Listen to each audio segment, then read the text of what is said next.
आप सभी को राधे राधे। आज हम लोग पढ़ने वाले हैं परागण के बारे में, जो हम लोग दूसरे लेक्चर में हम लोग डिस्कस कर चुके थे। हर पार्ट के नाम का कार्य क्या होता है उसके सब के बारे में हम लोग पढ़ चुके थे। बस उसमें से एक टॉपिक बचा था जो था परागण। आज हम लोग उसके बारे में डिटेल से जानेंगे। आपको मैं समझाने की कोशिश करूँगी कि आप अच्छे से समझ सकें। ठीक है, आइए स्टार्ट करते हैं। जैसे दिया है परागण किसे कहते हैं, तो परागण किसे कहते हैं इसमें बोला गया है कि परागणों का परागकोश से निकलकर मादा भाग तक पहुंचना ही क्या कहलाता है, परागण कहलाता है। तो हमने बताया था जहाँ पे परागकोश था उसमें ही परागण था। अब मादा जननांग और स्त्री केसर और मैंने बताया था कि मादा जननांग कहाँ होता है, मादा अंग उसमें से कहाँ होता है, तो मैंने उसके बारे में कल दूसरे लेक्चर में डिस्कस किया था। ठीक है, तो आज हम बस परागण के बारे में अच्छे से जानेंगे। तो इसमें दिया है परागण के, मैंने डिफिनेशन बता दिया कि परागणों से परागकोश निकलकर मादा भाग के तक पहुंचना ही क्या कहलाता है, परागण कहलाता है। परागण के कितने प्रकार के होते हैं, दो प्रकार के होते हैं। पहला होता है स्वपरागण और परपरागण। तो जो स्वपरागण होता है कि इसमें कहने का वैसे तात्पर्य हो रहा है कि स्वपरागण क्या होता है, तो इसमें लिखा है जब एक पुष्प के परागण उसी पुष्प के वर्तिकाग्र में पहुंचते हैं तो उसे क्या बोलते हैं, स्वपरागण। जो मतलब कहने का तात्पर्य है कि जब कोई पुष्प होता है, एक ही पुष्प होता है, उसके एक ही जात मतलब जब एक ही पुष्प के परागण जो होते हैं, परागण किस में पाए जाते हैं, एक भी क्वेश्चन इसमें से बन गया कि परागण कहाँ पाए जाते हैं, तो परागकोशों में परागण बनते हैं। ठीक है, तो इसमें बोला रहा है कि जब एक पुष्प के परागण उसी पुष्प के, जो पुष्प था उसी पुष्प के वर्तिकाग्र में पहुंचते हैं तो उसे क्या बोलते हैं, स्वपरागण बोलते हैं। और दूसरा था कि परपरागण किसे कहते हैं। परपरागण तो मतलब ये लग रहा है कि एक ही जात के, मतलब मैं अपने बता रही हूँ कि जब एक ही जाति के जब एक पुष्प एक ही जात के मतलब एक ही जात का पुष्प होता है, जब एक ही पुष्प के परागण निकलकर उसी जाति के किसी अन्य पुष्प के वर्तिकाग्र में पहुंचते हैं तो उसे क्या बोलते हैं, उसे हम परपरागण बोलते हैं। तो इसके कहने का तात्पर्य ये है, स्वपरागण तो पता है कि मतलब वो स्वयं एक ही पुष्प से निकलकर उसी पुष्प में जाते हैं। जो पुष्प से निकलेंगे उसी पुष्प में क्या चले जाए, उसी पुष्प में चले जाएंगे, तो उसी को स्वपरागण। और परपरागण में जब एक पुष्प के परागण निकलकर किसी अन्य जाति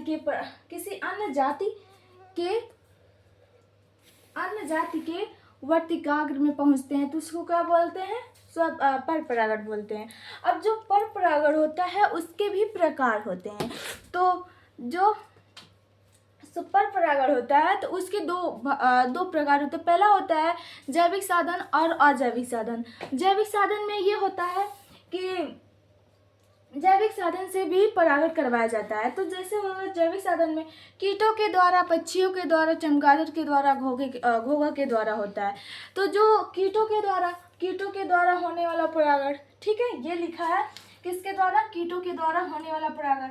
और पक्षियों के द्वारा, यहाँ पे मैंने डैश दे दिया है कि इसके मतलब किसके द्वारा परागण करवाया जाता है, किस में करवाया जाता है, जैविक साधन में करवाया जाता है। ठीक है, अगर पूछ दिया जाएगा कि कीट, चमगादड़, घोंघा किस परागण में करवाया जाता है, तो आप बता सकते हैं।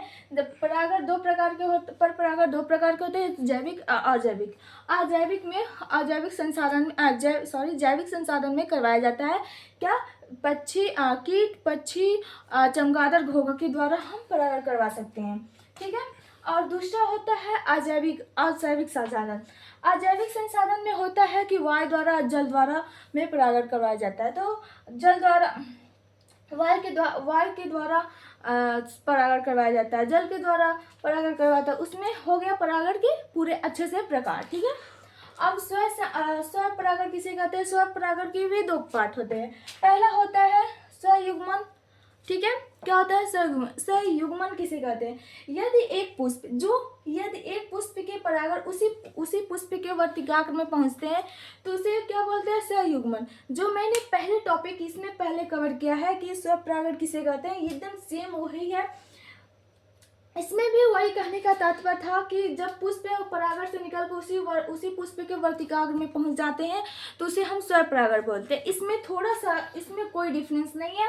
और इसमें सजात पुष्पी परागण किसे कहते हैं? सजात पुष्पी, जो ये वाला मैंने पर परागण का डिफिनेशन बताया था वही इसमें भी लिखा है। जब एक पुष्प के परागण उसी पौधे के अन्य पुष्प के वर्तिकाग्र में स्थानांतरित हो जाते हैं तो उसे हम सजात पुष्पी परागण कहलाते हैं। ठीक है।